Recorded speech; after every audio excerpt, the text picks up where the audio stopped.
आजचा जो विषय आहे हा आपल्यासाठी अतिशय आनंदाचा, अभिमानाचा आणि भारताला एका मोठ्या आणि नव्या उंचीवर घेऊन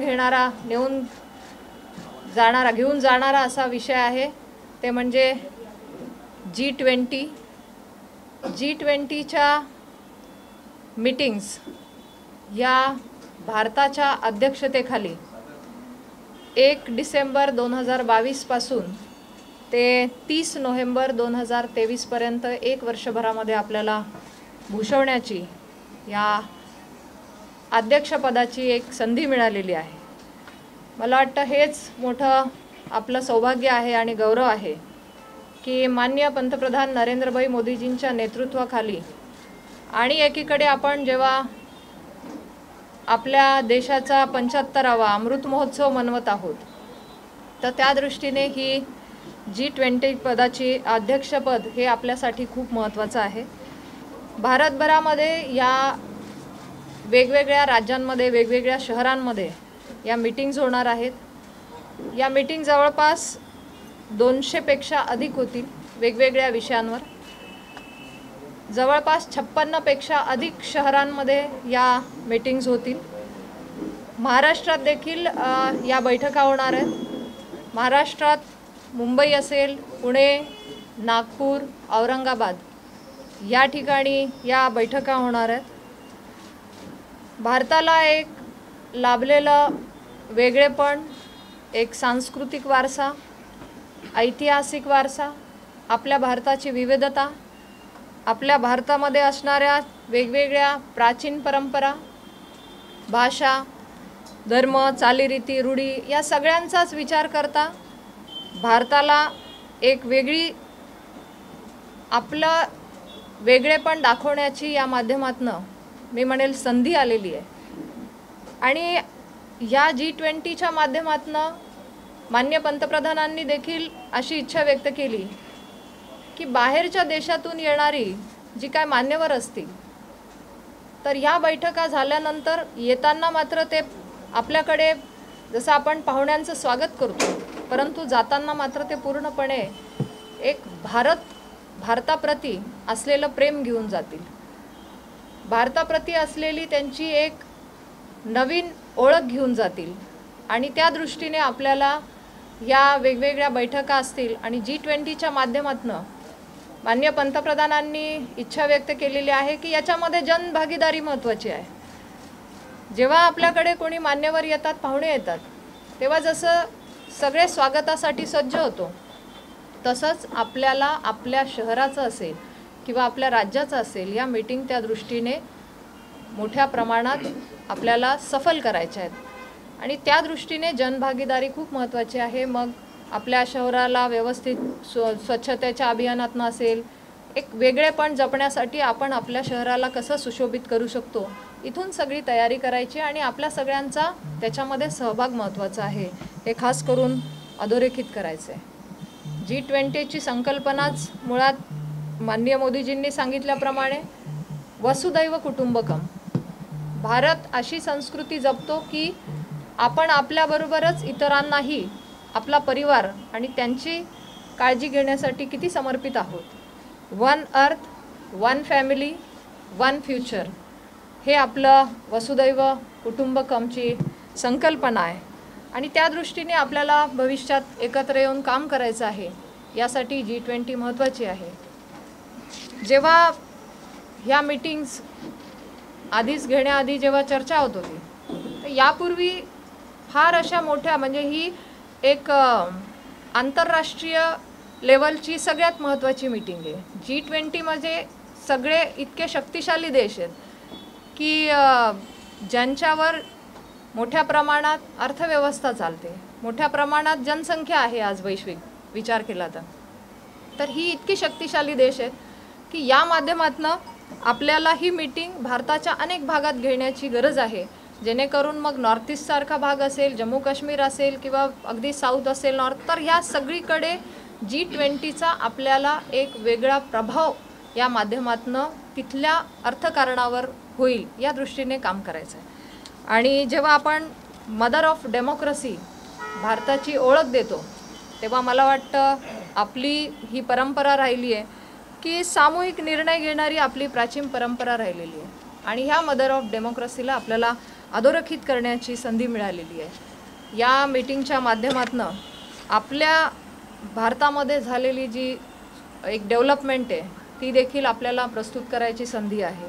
आपण बघितलं असेल की कोविडच्या काळामध्ये जी आत्मनिर्भर भारत या संकल्पनेतनं आज भारत मोठ्या प्रमाणात चांगला विकास देतो आहे, तर या दृष्टीने डिजिटल स्ट्रेंथनिंग खूप चांगल्या प्रमाणात झालं आहे आणि मग त्याच्यामध्ये आपल्याला कोविनसारखा ॲप असेल, आयुष्यमान भारतसारखी योजना असेल, आभा ID असतील, ही डिजिटल क्रांती पण किती महत्त्वाची आहे हे नक्कीच इतर देशही बघतील आणि त्या दृष्टीने आपले स्ट्रेंथनिंग काय आहेत हे पण भारताच्या दृष्टीने मांडण्याची संधी मिळेल। त्याचबरोबर आजचं यूथ हे स्टुडंट्स आहेत, त्यांना देखील या माध्यमातून G20च्या संकल्पनेमध्ये त्यांचेही विचार मांडण्यासाठी स्टुडंट्स असतील, युनिव्हर्सिटी असतील, यांचंसुद्धा पार्टिसिपेशन महत्त्वाचं आहे। त्या दृष्टीने युनिव्हर्सिटी कनेक्ट हा देखील उद्देश यामध्ये ठेवलेला आहे।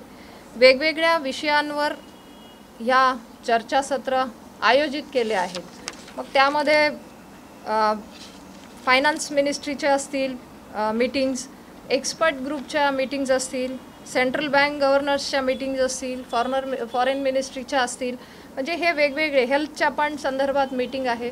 तर या संदर्भात जेव्हा G20 ही नेहमीच ग्लोबल लेवलच्या फायनान्सच्या दृष्टिकोनातनं एक आपली बाजू मांडत असते किंवा त्याच्यातनं मार्ग काढत असते, मग त्याबरोबरच गेल्या सातत्याने काही वर्षात होत असणारं क्लायमेट चेंज असेल, मग क्लायमेट फायनान्सवर देखील चर्चा होऊ शकते। हे चर्चेचे विषय त्या वेळेला समोर येतील आणि त्या दृष्टीने या मीटिंग्स होतील। परंतु मी तर एवढं म्हणेल की भारताचं वैभव हे जगासमोर दाखवण्याची मोठी संधी आज या G20च्या अध्यक्षपदाच्या माध्यमातून भारताला मिळालेली आहे आणि आज जेव्हा करोनानंतरही भारतात चांगली फार्मा इंडस्ट्री डेव्हलप झालेली आहे, वॅक्सिनचं कॅपिटल म्हणून आपण जेव्हा उदाहरण समोर ठेवतो आहे, आज 219 कोटी वॅक्सिनेशन होणं ही भारताची मोठी ताकद आज जगासमोर दिसते। अशा दृष्टिकोनातनं भारत आज पुढे जातो आहोत आणि या दृष्टीने देखील ही G20ची मीटिंग अध्यक्षता महत्त्वाची आहे। भारताचं असणारं कल्चर, सांस्कृतिक जे आपण म्हणतो की आपली ठेव आहे, त्या दृष्टीने हेरिटेज असेल, टेक्नॉलॉजी, या दृष्टिकोनातनं हे महत्त्व अजून वाढलेलं आहे। मला वाटतं आपण देखील महाराष्ट्रामध्ये या 4 ठिकाणी या मीटिंग्स, या बैठका आयोजित होत आहेत आणि त्या दृष्टीने तयारी चालू आहे। एक रोडमॅप त्या माध्यमातनं बनवून त्या नियोजन व्यवस्थित व्हावं यासाठी स्वतः पंतप्रधानांनी देखील लक्ष दिलेलं आहे आणि त्यांनी देखील प्रत्येक डिपार्टमेंटचा एक रिव्ह्यू, एक आढावा घेतला। महाराष्ट्रात देखील राज्याचे मुख्यमंत्री माननीय एकनाथजी शिंदेसाहेब यांनी आणि माननीय उपमुख्यमंत्री माननीय देवेंद्रजी फडणवीस साहेब यांनी देखील या संदर्भात मीटिंग घेऊन त्या दृष्टीने नियोजन चालू केलेलं आहे। परंतु ओव्हरऑल सांगण्याचा आजचा हाच महत्त्व आहे की ही सगळ्यांसाठीच महत्त्वाची आहे। G20 ही एक आपल्या सगळ्यांसाठीच पुढच्या काळामध्ये एका विश्वपटलावर भारताला जेव्हा आपण पुढे घेऊन जातोय, जेव्हा विश्वगुरूच्या संकल्पनेत पुढे जायचं म्हणतोय, तर त्या दृष्टीने सगळ्यांचा सहभाग आणि इथे असलेली आपली टेक्नॉलॉजी, म्हणजे आज सगळेच आपण टेक्नॉलॉजीने इतकं पुढे चाललो आहे। आजचा यूथ असेल, सोशल मीडिया असेल, या सगळ्यामधून ही कन्सेप्ट सगळ्यांपर्यंत पोहोचणं पण गरजेचं आहे आणि आपला भारत देश हा आज किती चांगली प्रगती करतोय आणि हा जो भारताप्रती असलेला अभिमान आहे, गौरव आहे, हे सुद्धा याच्यातनं जागरूक होण्यासाठी ही अध्यक्षता मला वाटतं खूप महत्त्वाची आहे आणि या दृष्टीने अनेक वेगवेगळे चॅलेंजेसमधून आज अर्थव्यवस्था पुढे येते आणि भारत एक यातलाच मोठा अर्थव्यवस्थेचा ह्या G20मधला एक देश आहे। तर या दृष्टीने कोविडच्या क्रायसिसनंतर ज्या पद्धतीने भारतामध्ये ही अर्थव्यवस्था सांभाळण्याचं काम सरकारने वेळोवेळी केलेलं आहे, त्या दृष्टीने देखील इतर देशांच्याही अशा अडचणी असतील तर या सगळ्या महत्त्वाच्या गोष्टींवर चर्चा मात्र नक्कीच होतील आणि एक ग्लोबल लेवलला काही अजेंडा असतात, त्या डिस्कशनमधून पुढच्या भविष्यामध्ये सगळ्याच विश्वामध्ये एक चांगलं वातावरण राहावं आणि याच माध्यमातून ही मीटिंग महत्त्वाची असते. याच्यातनं काही निर्णय होतात, याच्यातनं काही चर्चा होतात, याच्यातनं अनेक देशांचे विचार समोर येतात आणि त्या दृष्टीने मग अर्थव्यवस्था असेल किंवा इतर डेव्हलपमेंट गोल्स असतील तर हे सस्टेनेबल डेव्हलपमेंट गोल सेट करण्यासाठीच्या दिशा ठरवल्या जातात आणि एक वेगळं मोठं प्लॅटफॉर्म या दृष्टीने आपल्याला मिळेल आणि त्याचा फायदा नक्कीच भारताच्या भविष्यासाठी खूप चांगल्या पद्धतीने होईल. भारताचं एक ब्रँडिंग या दृष्टीने सुद्धा हे G20 आपल्यासाठी खूप महत्त्वाचं आहे. म्हणजे जेव्हा ही अध्यक्षता आपल्याकडे आली तेव्हापासूनच आपण बघितलं असेल की अमेरिकेच्या राष्ट्राध्यक्षांनी सुद्धा एक चांगलं ट्विट केलं आणि त्यांनी सांगितलं की आम्ही भारतात येण्यासाठी आणि माननीय मोदीजींची भेट घेण्यासाठी, माननीय PM मोदीजींची भेट घेण्यासाठी उत्सुक आहोत.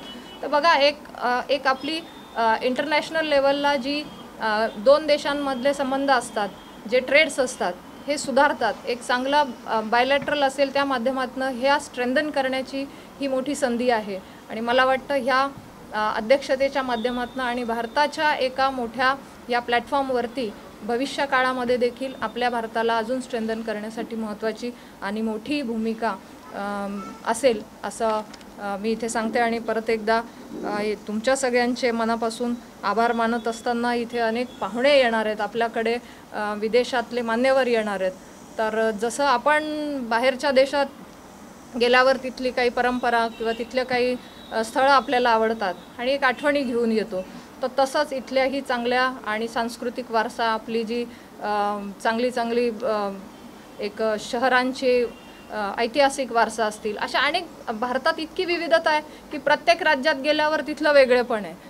तर अशी विविधता कुठेच नाही आहे. एवढा मोठा हा भारत आपला देश आहे की ज्याची विविधता आणि एक वेगळेपण घेऊन हे पाहुणे नक्की जातील असा विश्वास व्यक्त करते. आणि G20 हा सगळ्यांचाच, आपल्या सगळ्यांचा, प्रत्येक भारतीयांचा गौरव आहे, सन्मान आहे आणि हे अध्यक्षपद भारताला मिळालं आहे याचा आपल्या सगळ्यांना आनंद आहे. परंतु या पूर्ण 1 वर्षाच्या कालावधीत आपल्या जबाबदाऱ्याही निश्चित वाढलेल्या आहेत. त्या दृष्टीने आपण सगळे एकत्र येऊन नक्कीच प्रयत्न करू. धन्यवाद.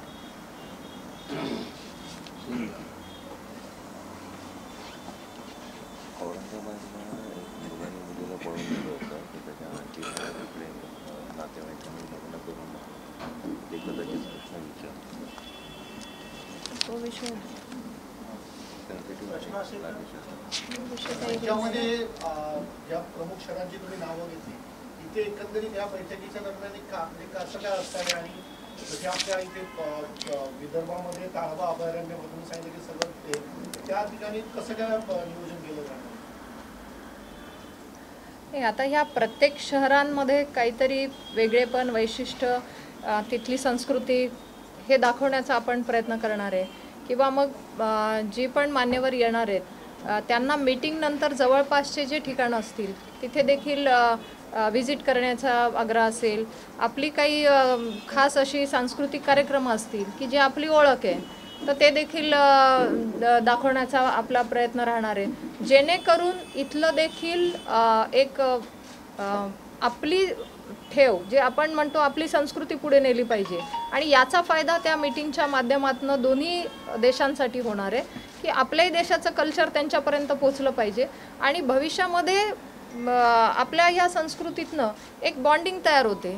एक त्यांचा आपल्यावरचा विश्वास वेगवेगळ्या माध्यमातून वाढतो की भारतामध्ये इतकी चांगली व्यवस्था आहे. आज भारताच्या डिजिटल टेक्नॉलॉजीचं एवढं कौतुक होतं की भारतामध्ये कोविनसारखं पोर्टल इतक्या मोठ्या प्रमाणात आणि यशस्वीपणे राबवलं गेलं, त्याचा उपयोग झाला. तर आज आपल्याकडे 10 ते 15 देशांची डेलिगेट्स येऊन ते कोविन पोर्टल ॲडॉप्ट केलं त्यांनी.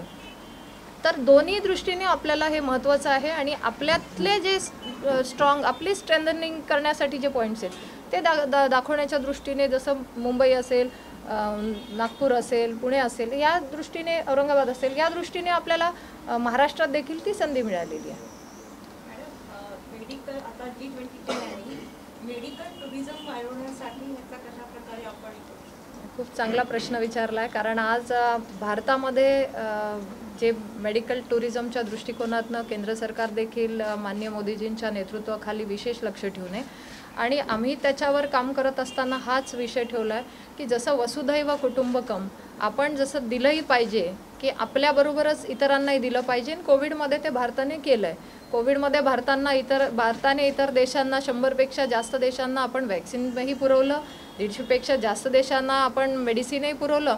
तर या दृष्टीने आपण मेडिकल टुरिझम वाढवण्याच्या दृष्टीने नक्कीच G20च्या माध्यमातून एक बॉन्डिंग चांगली झाली तर एक विश्वास वाढला. आणि आजही आपल्याकडे बरीचशी पेशंट्स आपल्या देशात ट्रीटमेंटसाठी प्रायोरिटी देतात का, तर इकडे असलेली एक्सपर्टीज, इथले असलेल्या डॉक्टरांचा अनुभव आणि इथे मिळणारे चांगले व्यवस्थित उपचार आणि असणाऱ्या सुविधा. तर मला वाटतं याच्यामध्ये भारताला अजून मोठी संधी आहे. मेडिकल ट्रॅव्हल याच्यामध्ये वाढणं या दृष्टीने ह्या प्लॅटफॉर्मची खरंच खूप मोठी मदत होणार आहे. आणि एक विश्वास या कंट्रीजचा आपल्या देशावर आहे की भारतामधली जी एक आपली डेमोक्रेसी म्हणतो किंवा लोकांचा जो एक रिस्पेक्ट असतो तो ह्या दृष्टीने खूप चांगला आणि त्यांना फील झालेला आहे. आणि मी स्वतः काही कॉन्फरन्सच्या निमित्ताने काही देशांमध्ये मी जेव्हा गेली तेव्हा तिथल्या देशांनी मला सांगितलं की आमच्याकडे मॅक्झिमम लोक जेव्हा आजारी पडतात, ऑपरेशन मोठे करायचे असतात, तेव्हा आम्ही भारताला प्राधान्य देतो. तर या दृष्टीने दोन्ही दृष्टीने म्हणजे इथे पण उपचार घ्यावेत आणि इथले आपले एक्सपर्टीज पण इतर देशांमध्ये जाऊन आपण त्यांना ट्रीटमेंट देऊ शकतो का, तर दोन्ही दृष्टीने हा विचार चालू आहे आणि त्या दृष्टीने याचा नक्कीच फायदा होईल. मॅडम, आर्थिक पिढी सुधारण्यासाठी मोठा उपयोग होणार आहे या संमेलनाचा आणि त्याच्यामुळे महाराष्ट्र राज्याला मुंबईला प्रामुख्याने आर्थिक राजधानी होते. तर महाराष्ट्रामध्ये काही मोठे प्रकल्प येऊ नाही, कसं आहे बघा, याच्यामध्ये एक मेन अजेंडा G20चा हा आधी लक्षात घेतला पाहिजे की हे 20 देश जेव्हा सुरुवातीला 99मध्ये G20ची सुरुवातची कन्सेप्ट आली ती का आली की हे स्ट्रॉंग कंट्रीज आहेत सगळे, हे मोठ्या प्रमाणात अर्थव्यवस्थेचा सहभाग नोंदवतात आणि जेव्हा अर्थव्यवस्था कुठेतरी डळमळीत होते तेव्हा ही सगळी टीम येऊन एक अजेंडा सेट करून याच्यातनं बाहेर कसं निघता येईल यासाठी हे वेगवेगळ्या माध्यमातून चर्चा करत असतात. आणि नक्कीच या दृष्टीने यांचा हेतूच हा आहे की ही अर्थव्यवस्था सुधारली पाहिजे. याच्यामध्ये बेसिकली रणनीती ठरतात आणि क्रायसिसमधनं बाहेर कसं यायचं यासाठी हे सगळी तज्ज्ञ मंडळी असतात. आणि काही कंट्रीज ज्या आहेत की याच्याही व्यतिरिक्त काही कंट्रीज ज्या आहेत त्या आत्ता म्हणजे रिसेंटली त्या अर्थव्यवस्थेच्या दृष्टीने पुढे आल्या आहेत, त्यासुद्धा कंट्रीजला आपण स्पेशल इन्व्हायटीजमध्ये त्यांनाही आपण आमंत्रित केलं आहे. जे ओमान असेल, मॉरिशस असेल, नायजेरिया असेल, इजिप्त, ह्या देशांना पण आपण अर्थव्यवस्थेच्या याच्यामध्ये पुढे आलेल्या या दृष्टीने स्पेशल इन्व्हायटी पण करतो. म्हणजे असे काही देश की त्यांचे एक्सपेरिमेंट इथे शेअर करतील की त्यांनी काय केलं, त्यांची अर्थव्यवस्था वाढवण्यासाठी काय केलं. तर थीम आहे की याच्यातनं आपण अर्थव्यवस्था सुधारण्यासाठी ही एक थीम आहे. त्याच्या व्यतिरिक्तही काही थीम नक्कीच याच्यामध्ये असतील. परंतु मी एक म्हणेल की जेव्हा एवढ्या मोठ्या प्रमाणात इथे इंटरनॅशनल लेवलची मान्यवर येणार आहेत तर त्याचा भारताच्या दृष्टीने नक्कीच फायदा होणार आहे. याच्यातनं एक बॉन्डिंग वाढतात आणि त्याचा फायदा आपल्याला भविष्यामध्ये जसं आपण म्हणाला तो तसा नक्कीच होणार आहे. मॅडम, आपण आरोग्याची पण आपण देवाणघेवाण करणार याल की त्यांच्याकडे काय चाललं आहे ते आपण आपल्याकडे, तर त्यांच्याकडे म्हणजे आपल्याकडे आशा, अंगणवाडी सेविका ह्या उत्तमच आहेत, पण त्यांच्याकडे जेव्हा डिलिव्हरी होते तेव्हा तिथली जी नर्स असते ती आधी घरी जाऊन बघते की बाळाच्या दृष्टीने सुविधा आहेत की नाही घरामध्ये आणि ती दर 8 दिवसांनी जाऊन तिथे भेट देते. तर कशा प्रकारची सुविधा, कशा प्रकारची ट्रेनिंग आपण आपल्या आशांना किंवा अंगणवाडी सेविकांना देऊ शकतो का की जेणेकरून कुपोषितांचं प्रमाण किंवा जे आहे कमी होऊ शकतं? नाही, आपण म्हणालात तसं भारताची लोकसंख्या आणि ज्या अपेक्षेत आपण जी दुसऱ्या देशाची कंपॅरिझन करतो तर त्या लोकसंख्येमध्ये कोणीच कॉम्पीट करत नाही. तर त्या दृष्टीने आपली व्यवस्था नक्कीच आशा आज आपल्याकडे 10 लाख आशाताई काम करत आहेत आणि एवढे स्ट्रॉंग पिलर ANM आशाताई एवढ्या मोठ्या प्रमाणात काम चांगलं करत आहेत, आमच्या अंगणवाडी सेविका. तर ही आपली बेसिक पिलर्स आहे आरोग्य यंत्रणेची आणि त्या दृष्टीने आपण देखील घरोघरी त्यांना पोहोचवण्यासाठी त्यांच्या माध्यमातून ती मदत अगदी गरोदर मातांपर्यंत पोहोचवण्यासाठी मदत करतोय, घरोघरी जाण्यासाठी मदत करतोय. तर मला वाटतं मागे एका WHOच्या कॉन्फरन्समध्ये जी कॉन्फरन्स झाली होती त्याच्यामध्ये भूतानच्या आरोग्यमंत्र्यांनी विशेष करून आपल्या आरोग्य सिस्टीमविषयी, आशाताईंविषयी खूप चांगले उद्गार काढले होते की आपली स्ट्रक्चर जे आहे ते खूप चांगलं आहे. आणि आपण बघितलं असेल की WHO ने पण आशाताईंच्या कामाला एक चांगलं ॲप्रिशिएट केलं होतं, ॲप्रिसिएशन मिळालं होतं. तर मला वाटतं ही बेस्ट प्रॅक्टिस कदाचित आपल्याकडनं ते देखील एक घेऊ शकतील. आणि जिथे चांगलं बेस्ट प्रॅक्टिस असतील त्याचीसुद्धा शेअरिंग या माध्यमातून नक्कीच होते आणि त्याचा प्रत्येक देशाला फायदा होतो. जिथे चांगलं चाललं आहे त्याचा आपण कनेक्ट होतो. पण जिल्ह्याशी आमच्या निगडीत आहे ठाणे जिल्ह्याशी आणि आपण आज 2 कोटीचा आपला ठाणे जिल्हा आहे जवळपास. आणि या 2 कोटीच्या ठाणे जिल्ह्यामध्ये एकही वन हॉस्पिटल आहे, वन विभाग आहे जो सिव्हिल आहे तो आता बंद आहे. तर सिव्हिल डेव्हलपमेंट सगळा जो भार आणि ह्याला पण नाही आहे, कळव्याला पण नाही आहे, हा एक प्रश्न. त्याच्यानंतर आता जसं गोवर वाढतंय त्याचबरोबर ठाणे जिल्ह्यामध्ये ठाणे महापालिका क्षेत्रामध्ये बालक्षयाचं प्रमाण वाढतंय. जिथे आता ह्या घडीला 8,700 त्याची जी संख्या आहे टीबीची, त्यातली 700 ही बालक्षय ठाणे जिल्ह्यामध्ये. ठाणे महापालिकेमध्ये 546 आहे. तर तोही गंभीर विषय आहे आणि त्याच्यासाठी सुद्धा कुठल्याही प्रकारची सुविधा की आत्ता या घडीला महापालिका सोडली तर काही नाही. आपला महत्त्वाचा विषय आहे की गोवरच्या बाबतीत, मिझल्सच्या बाबतीत जो आउटब्रेक झाला होता, आपणही बघितलं की या बाबतीत जेव्हा केंद्र सरकारला माहिती मिळाली तात्काळ केंद्रीय पथक देखील इथे आलं आणि राज्य आणि केंद्र सरकार मिळून त्याच्यावर तात्काळ उपाययोजना करण्यासाठी म्हणजे अगदी टास्क फोर्सची निर्मिती असेल तिथून आणि जिल्ह्याच्या पूर्ण रुग्णालयांमध्ये म्हणजे पूर्ण राज्यभरात जिल्ह्याच्या रुग्णालयांमध्ये आयसोलेशन सेंटर देण्याची व्यवस्था असेल किंवा त्यांना बालकांना वॅक्सिन करून घेण्याच्या व्यवस्था असतील तर या तात्काळ तातडीने केल्या गेल्या. परंतु जो मुद्दा आपला होता की काही ठिकाणी गंभीर परिस्थिती आली, दुर्दैवाने तिथे वॅक्सिन घेतलेलं नव्हतं मिझल्सचं आणि त्यामुळे कदाचित आपल्याकडची जी 8 बालकं दगावली. तर आपल्या माध्यमातून मी तर ही विनंती करेल पालकांना की हे वॅक्सिन प्रत्येकाच्या बालकांना म्हणजे 9 ते 12 पहिला डोस असेल किंवा 16 ते 24 दुसरा डोस असेल तो करून घ्यावा. दुसरा प्रश्न आपण उपस्थित केला तो टीबीच्या बाबतीत. नक्कीच टीबीच्या इलिमिनेशनच्या बाबतीत केंद्र सरकार राज्य सरकार गंभीरतेने काम करत आहे कारण की आपल्याला टीबी इलिमिनेट करायचं आहे आणि त्यासाठी सुद्धा माननीय पंतप्रधानांनी आग्रहाने सांगितलं की याच्यातही जन आंदोलन जन भागीदारी महत्त्वाची आहे. निक्षय मित्र पोर्टल सुरू केलेलं आहे त्यासाठी आणि त्या माध्यमातून आपण दत्तक घेत आहोत. म्हणजे काय की पेशंटला आपण न्यूट्रिशनल सपोर्ट देतो आहे, त्यांना मदत करतो आहे. आणि मला माहिती मिळाल्यानुसार आमच्याही इथल्या जनप्रतिनिधींनी माननीय खासदार मंत्री महोदय कपिल पाटील साहेबांनी देखील मला वाटतं जवळपास 1500च्या पेक्षा जास्त पेशंट घेतले. आपण ठाणे मिळून आम्ही 4,000 घेतले म्हणजे आता आमदार साहेबांनी पण सांगितलं. तर बघा याच्यामध्ये जनप्रतिनिधी असतील, अधिकारी असतील किंवा सामान्य वर्ग म्हणजे सगळ्यांची मिळून ह्या मोहिमेमध्ये असणारी एक जबाबदारी महत्त्वाची आहे. आणि आपण म्हणालात तसं याच्यावर देखील स्क्रीनिंग चालू आहे आणि सातत्याने लक्ष ठेवून आहे की ह्या ॲक्टिव्हिटीज करण्यासाठी आपल्याला मोठे प्रयत्न करावे लागतील. परंतु जर लहान मुलांमध्ये देखील याचं प्रमाण वाढतं आहे तर त्या दृष्टीने नक्कीच आम्ही देखील ह्या डिपार्टमेंटशी बोलून यावर आम्ही प्रिव्हेंशनमध्ये काय करता येईल यासाठी आमचे आमदार डावखरे साहेब आहेत, आमचे आमदार केळकर साहेब आहेत, तर या माध्यमातून आम्ही देखील इथे लक्ष ठेवून आहेत. आणि जसं बर्न वॉर्डचं आपण म्हणालात तर ऐरोलीला साहेब ऐरोलीला आहे. परंतु आपली मागणी असेल किंवा मग त्या दृष्टीने जर तसे प्रस्ताव राज्य सरकारकडून आलेत तर आपण नक्कीच या संदर्भात विचार करू. परंतु प्रत्येक जिल्ह्याला ती असणं ही गरज आहे. धन्यवाद. G20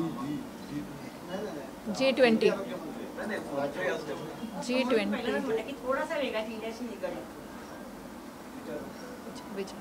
राज्यातील कुपोषणाचे प्रमाण वाढलेलं आहे किंवा गर्भवती मातांचं दरही वाढलेलं आहे. त्या अनुषंगाने केंद्र म्हणून आपण नाही यासाठी सातत्याने केंद्र सरकार राज्य सरकार वेगवेगळ्या योजनांच्या माध्यमातून म्हणजे आमचं म्हणणंच असतं की अगदी आशाताई जशा आमच्या घरोघरी जातात मग अगदी रजिस्ट्रेशनपासून त्या मातेला जर कमतरता असेल तिचं स्क्रीनिंग करणं असेल तिथून तिची काळजी घेणं तिच्या डिलेव्हरीनंतर देखील त्या बाळाची तपासणी करणं व्हिजिट करणं त्याला काही आजार आहे का किंवा त्याच्यासाठी परत डॉक्टरांची मदत घेणं यासाठी एक व्यवस्था लागलेली आहे. परंतु तरी देखील काही भागामध्ये हे प्रमाण मोठ्या प्रमाणात आढळतं आहे आणि विशेष करून मी म्हणेल की काही ग्रामीणच्या भागात काही गावांमध्ये आणि काही ट्रायबल बेल्टमध्ये हे प्रमाण जास्त आहे. आपल्याला वेगवेगळे प्रयोग म्हणू किंवा सगळ्यांच्या माध्यमातून एक विशेष अवेअरनेस कॅम्प म्हणून इथे काम करणं गरजेचं आहे. जसं की आम्ही नाशिक जिल्ह्यामध्ये मी स्वतः जिल्हा परिषद सदस्य असताना आम्ही स्क्रीनिंग करायचो आणि गावागावात जाऊन एक अवेअरनेस कॅम्प राबवायचो. अशी प्रत्येक ठिकाणी एक मोहीम हातात घेणं गरजेचं आहे. माननीय पंतप्रधानांनी देखील ते जेव्हा गुजरातचे मुख्यमंत्री होते तेव्हा देखील त्यांनी कुपोषण हटवण्यासाठी काही मातांचेच मेळावे लागले की जी सुदृढ बालकाची माता आहे तिने त्या कुपोषित बालकाच्या मातेला जाऊन काही रेसिपी शिकवणं, ही खाणं बाळाने गरजेचं आहे, न्यूट्रिशनल तिला एक माहिती देणं, कसं सपोर्टिव्ह गरजेचं आहे. तर मला वाटतं ह्या छोट्या छोट्या भागीदारीतनं पण छोट्या छोट्या गोष्टींमधनं पण आपण कुपोषण नियंत्रण करू शकतो का, कमी करू शकतो का, ह्या दृष्टीने पण जबाबदार म्हणून आपले काम होणं गरजेचं आहे. आणि त्या दृष्टीने वेगवेगळ्या योजना, आता पोषण आहारसारखी योजना आहे, आमच्या अंगणवाडी सेविका त्याच्यामध्ये पूर्ण वेळ काम करतात आणि एक पोर्टल पण आहे, त्या पोर्टलच्या माध्यमातून आम्ही देखील केंद्र सरकार म्हणून आढावा घेत असतो.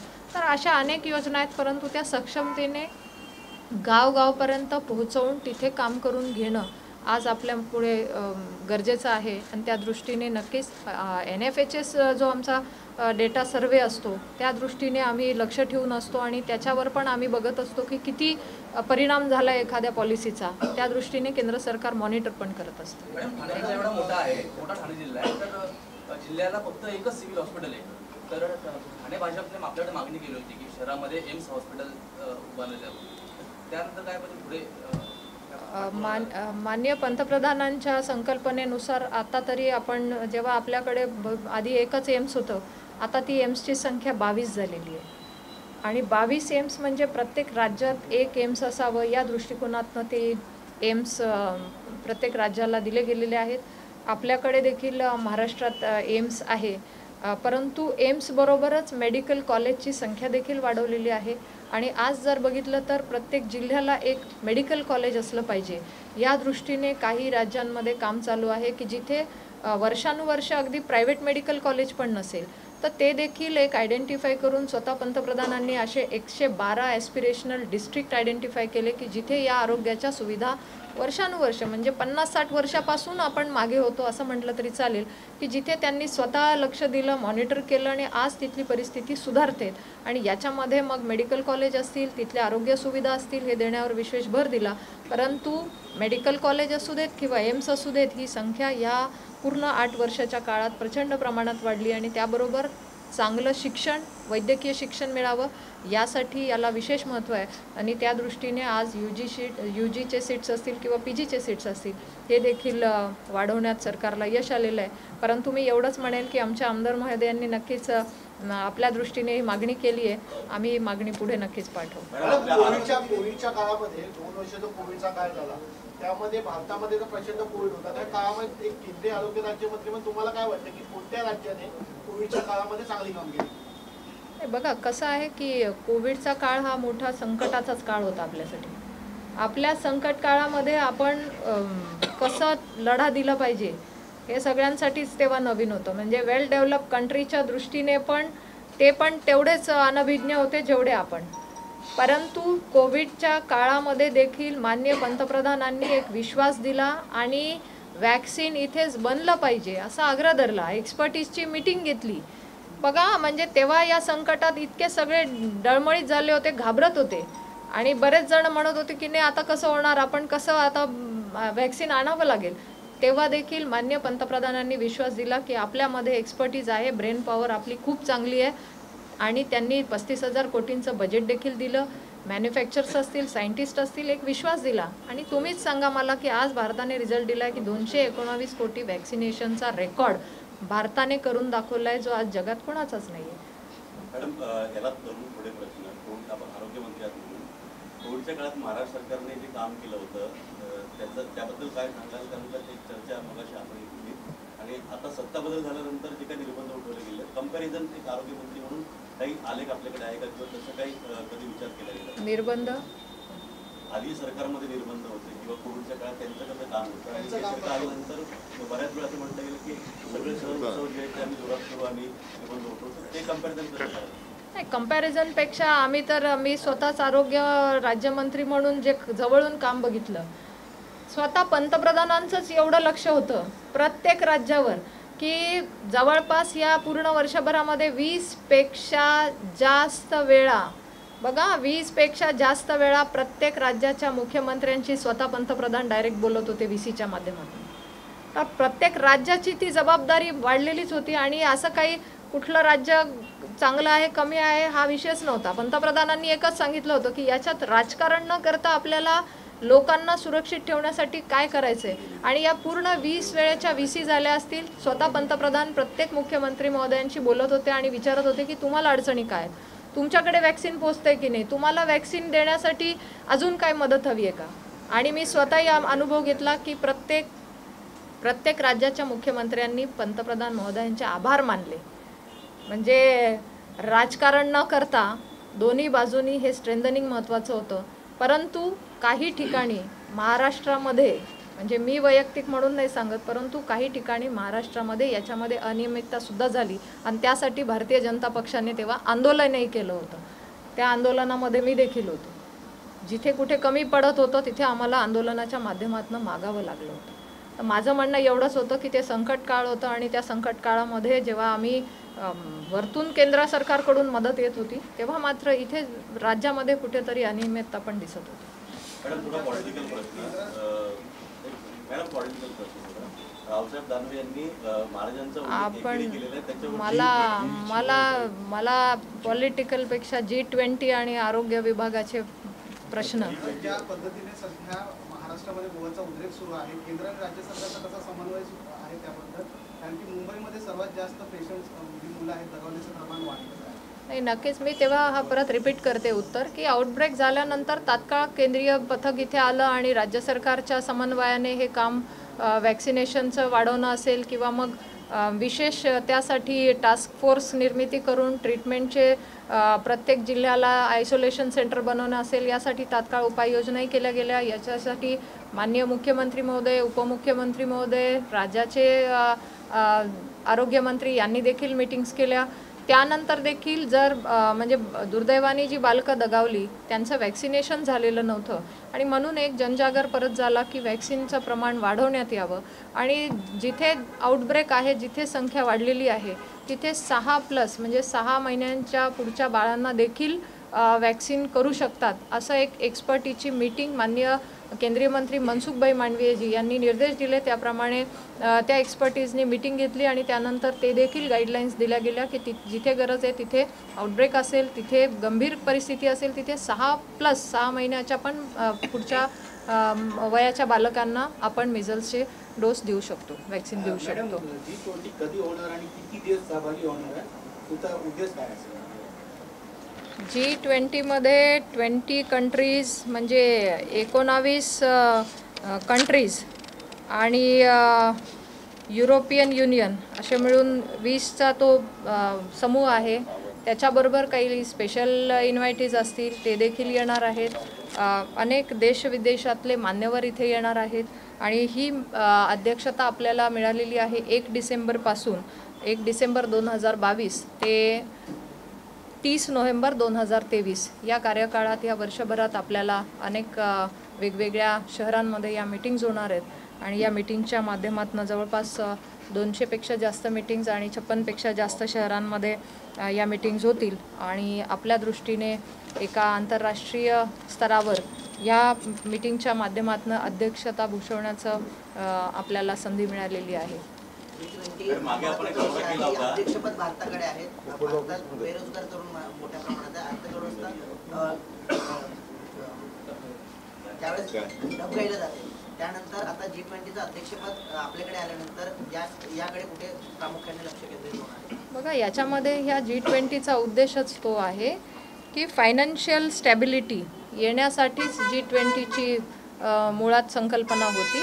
जेव्हा जेव्हा फायनान्शियल क्रायसिस येतात त्याच्यातनं मार्ग काढण्यासाठी हे सगळे समूह जे बलशाली आहे, शक्तिशाली देश आहेत की ज्यांच्या माध्यमातून आज मोठ्या प्रमाणात अर्थव्यवहार, अर्थकारण चालतं आणि त्या दृष्टीने ह्याच ग्लोबल क्रायसिसवरच एक फायनान्सचा विषय पुढे येईल आणि फायनान्शियल स्टॅबिलिटी देण्यासाठी याच्यावर चर्चा होतील आणि त्या चर्चेतनं पुढे एक अजेंडा मिळेल. त्या दृष्टीने हे सगळे समूह काम करतील. हाच उद्देश आहे यामागचा.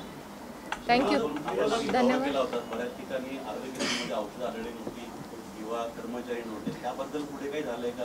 काही ऍक्शन घेतली का? काय रिपोर्ट तयार झालेला काय किंवा पुढे असं काय होऊ नये करता काही खबरदारी घेतली? हे बघा, पूर्णच आरोग्य मंत्रालय, मग राज्य सरकार असेल, केंद्र सरकार असेल, याच्या माध्यमातून ती व्यवस्था तिथे पोहोचवणं क्रमप्राप्त आहे. त्यासाठी आम्ही कटिबद्ध आहोत. मग आमचे सबसेंटर असतील, PHC असेल, डिस्ट्रिक्ट हॉस्पिटल असेल किंवा सब डिस्ट्रिक्ट हॉस्पिटल असेल, या माध्यमातून मग औषधांचा पुरवठा असेल किंवा तिथे लॅब टेस्ट असतील, हे एक गाईडलाईन दिलेले आहेत. इसेन्शियल ड्रग मेडिसिन लिस्ट दिलेली आहे. त्या दृष्टीने तिथे पुरवठा होणं गरजेचं आहे. काही ठिकाणी जर अडचणी असतील तर त्या कळवण्यात यावा. मग तिथे केंद्र सरकार पण बजेट देतं, राज्य सरकारही बजेट देतं आणि लोकांना अफोर्डेबल आणि ॲक्सेसिबल जेव्हा आम्ही मेडिसिन मिळावे असं म्हणतो, त्या दृष्टीने ह्या ठिकाणी ती व्यवस्था उभीच असली पाहिजे आणि त्या दृष्टीने राज्यभरात देखील आढावा घेऊन त्या सुविधा लोकांपर्यंत द्याव्या आणि लोकांना ती औषधांची किंवा मग ट्रीटमेंट किंवा डायग्नोसिसची व्यवस्था असेल ती मिळावी. यासाठी तर निर्देश दिलेलेच आहेत. ती तात्काळ उपलब्ध झाली, दुसऱ्या दिवशीच तिथे उपलब्ध झालेली आहेत आणि स्वतः आरोग्यमंत्री माननीय तानाजी सावंत साहेब यांनी देखील आढावा घेतला. त्या दिवशी कदाचित काही अडचण आली असेल, परंतु तिथल्या डिपार्टमेंटने दुसऱ्या दिवशीपासून तात्काळ उपलब्धही करून दिली आणि हे आमचं कर्तव्यच आहे. मग राज्याचे मंत्री महोदय असतील किंवा केंद्र सरकारचे असतील, आमचे ही जबाबदारी आहे आणि त्यांनी देखील या बाबतीत गंभीरतेचा इशारा देऊन त्यांनी देखील आढावा घेतलेला आहे आणि या दृष्टीने आम्ही काम करतो.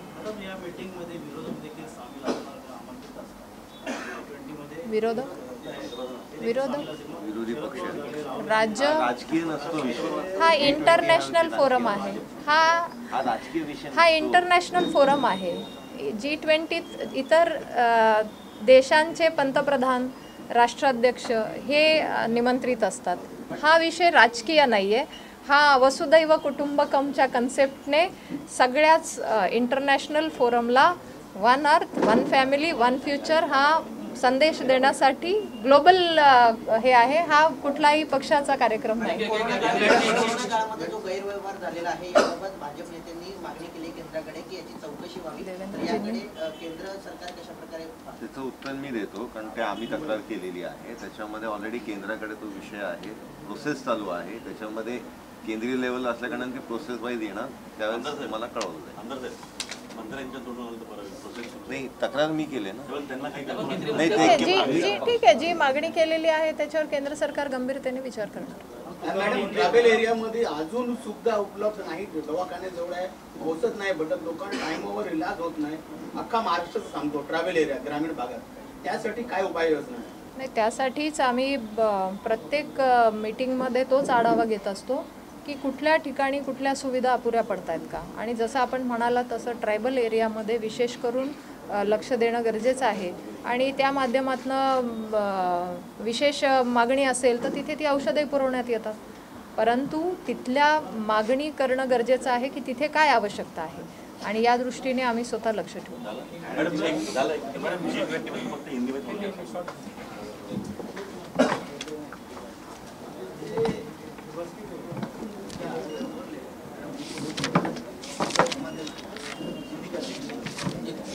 ऊपर रखो, दूरदर्शन को आने दो ऊपर, अपना चैनल है अपना सबसे डीडी है ना, वो भी है, आगे चाहिए ना.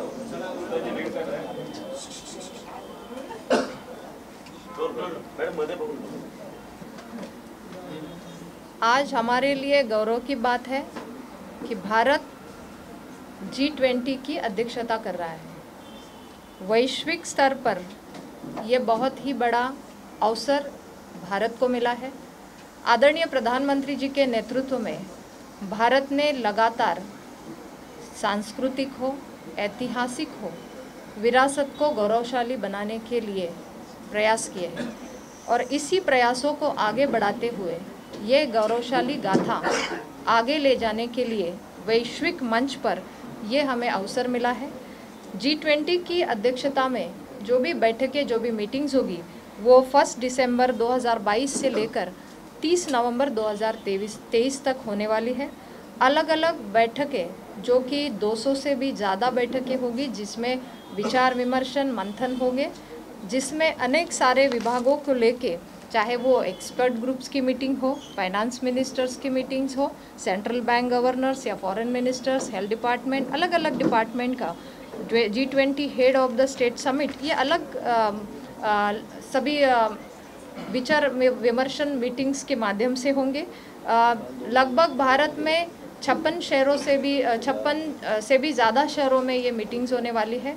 महाराष्ट्र में ये मुंबई, पुणे, नागपुर और औरंगाबाद यहाँ पे होने वाली है। मैं बहुत ही स्वागत करती हूँ कि इस मीटिंग के माध्यम से, भारत की इस अध्यक्षता में होने वाली मीटिंग्स के माध्यम से आज हमें हमारा परंपरा, इतिहास, हमारी विरासत साझा करने का अवसर मिल रहा है। मुझे लगता है कि हमारे हर भारतवासियों के लिए ये बहुत ही अहम और बहुत ही गौरवशाली, सौभाग्यशाली बात है कि हम इसमें अध्यक्षता कर रहे हैं। और भारत अगर विश्व गुरु स्तर पे उभरने के लिए इस अध्यक्षता को बखूबी तो निभाएगा, लेकिन इसी के साथ हमारी स्ट्रेंथन, चाहे वो डिजिटल क्रांति के माध्यम से, डिजिटल डेवलपमेंट के माध्यम से हो, या हमारे आज के यूथ जो अलग अलग तरीके से आगे आकर हमारी भारत को गौरवशाली बना रहे, मुझे लगता है ये दिखाने के लिए ये अध्यक्षता बहुत ही महत्वपूर्ण है। मैं आप सभी के माध्यम से सभी को अनुरोध करती हूँ कि G20 की अध्यक्षता मतलब हमारी सभी के लिए एक चुनौती के साथ एक अवसर है, और इस अवसर के लिए सभी तैयार रहे। G20 की अध्यक्षता, ये G20 कंट्रीज़ जो कि बहुत ही स्ट्रॉन्ग कंट्रीज़ है, जो कि यहाँ पे आके अपने माध्यम से एक भारत का दर्शन भी करेंगे और भारत के लिए बहुत ही महत्वपूर्ण रहेगा। मुझे लगता है इस अवसर को हम सभी ने एक स्वागत तौर पर आगे ले जाने के लिए प्रयास करें और G20 को सफल बनाएं। धन्यवाद। कितने देश में शामिल होंगे और देश में पहली बार है इस तरह से G20 होगा? जी बिल्कुल, G20 की अध्यक्षता भारत को पहली बार मिल रही है। जब हम आज़ादी का 75वां मना रहे हैं, उसी समय हमें ये बहुत ही अच्छी, बहुत ही बड़ी उपलब्धि, अवसर इस वैश्विक स्तर पर भारत की गौरव गाथा देने के लिए मिली है। मुझे लगता है इसमें हमें बहुत ही अच्छा प्रस्तुतिकरण करने का मौका भी मिला है। और ये जो G20 है, इसमें हमारे 19 देश के साथ यूरोपियन यूनियन और इसके साथ स्पेशल इन्वाइटीज़ कुछ कंट्री भी आएंगे और अपने विचार साझा करेंगे। अलग अलग लेवल पे फाइनेंशियल स्टेबिलिटी हो, क्लाइमेट चेंज हो, अलग अलग विषयों पर ये बहुत ही महत्वपूर्ण ये G20 की मीटिंग्स, ये बैठकें मानी जाती है। इससे एक दिशा मिलती है जो कि आगे आने वाले दिनों के लिए एक हर एक देश के लिए एजेंडा सेट करती है, दिशा देती है। धन्यवाद। प्रमुख कंट्री कौन सी जो जैसे अमेरिका हो गया? इसमें सभी प्रमुख है। अगर आपको चाहे तो आपको मैं पूरे 20 का नाम भी बता सकती हूँ। इसमें ऑस्ट्रेलिया है, USA, UK, Canada, Japan, France, Germany, China, India, Russia, Italy, Indonesia, South Africa, Saudi Arabia, तुर्की, Argentina, Brazil, Republic of Korea, Mexico और यूरोपियन यूनियन के साथ ही Bangladesh, Mauritius, Oman, UAE, Nigeria और इजिप्ट, ऐसे बहुत ही बलाढ्यशाली देश इसमें शामिल होने वाले। धन्यवाद। विश्व गुरु होने की संभावना ये G20 जी आहे, विश्व गुरु होण्याच्या दिशेने किती महत्त्वाची आहे? बहुत ही महत्वपूर्ण है। देखिए, जैसे हमारा एजेंडा ही है, माननीय प्रधानमंत्री जी ने तो अपनी भावनाएं व्यक्त की, उसी समय उन्होंने कहा कि भारत वसुधैव कुटुंबकम की फिलॉसफी को मानते हैं। That is one earth, one family, one future. तो हम एक साथ इस दिशा में काम करें कि हम एक साथ आगे लेके एक साथ सब आगे बढ़े ताकि सबका कल्याण हो, इस मानसिकता के साथ। और मदर ऑफ डेमोक्रेसी का भारत का अगर एक उदाहरण है सामने, तो मुझे लगता है कि यही विशेषता भारत की है कि आज इस माध्यम से, इस अध्यक्षता के माध्यम से ये विचार साझा करने के लिए, और जैसे कहा कि विश्व गुरु भारत होने के लिए यही विचारधारा जो आगे ले जाती है भारत की प्राचीन संस्कृति विरासत के साथ, तो मुझे लगता है ये विचारधारा ही हमें वैश्विक स्तर पर आगे लेके जाएगी विश्व गुरु भारत बनने के लिए। धन्यवाद। मैडम, अक्सर करके यहाँ से लोग विदेश जाते हैं इलाज कराने के लिए, आज विदेश से लोग भारत में आते हैं इलाज कराने के लिए, उसको लेके क्या है? देखिए, आज भारत की जो हेल्थ सिस्टम है वो बहुत ही अच्छी तरीके से स्ट्रेंथन हो रही है। यहाँ पे बढ़ता हुआ मेडिकल कॉलेज, एम्स जैसी सुविधाएं बढ़ रही है और अनेक देशों से पेशेंट्स यहाँ पे आने के लिए प्रायोरिटी देते हैं और आज भारत में ही आके इलाज करें और भारत के डॉक्टर्स भी बाहर जाके इलाज करें। ये दोनों कंसेप्ट में भारत सरकार का प्रयास है कि ये सुविधा आगे बढ़े। भारत में मेडिकल टूरिज़्म, मेडिकल ट्रैवल बढ़े, इसलिए भारत सरकार लगातार काम कर रही है। ईज़ ऑफ डूइंग में भारत सरकार प्रयास कर रही है ताकि उनके आने के लिए सुविधा बने, उनके पासपोर्ट जल्द मिले, उनके साथ अटेंडेंट है उनकी व्यवस्था हो। तो ये सारी विभागों को लेके अलग अलग स्टेक होल्डर्स के साथ आरोग्य मंत्रालय माननीय मनसुख भाई मांडविया जी के नेतृत्व में भी अनेक मीटिंग्स हो चुकी है और इस दिशा में हमारा एजेंडा ही है कि सबके लिए काम करना। हम ही नहीं तो हमारे साथ अन्य देशों को ही इसका फ़ायदा मिले, उस दिशा में मेडिकल टूरिज़्म भी काम कर रहा है। धन्यवाद।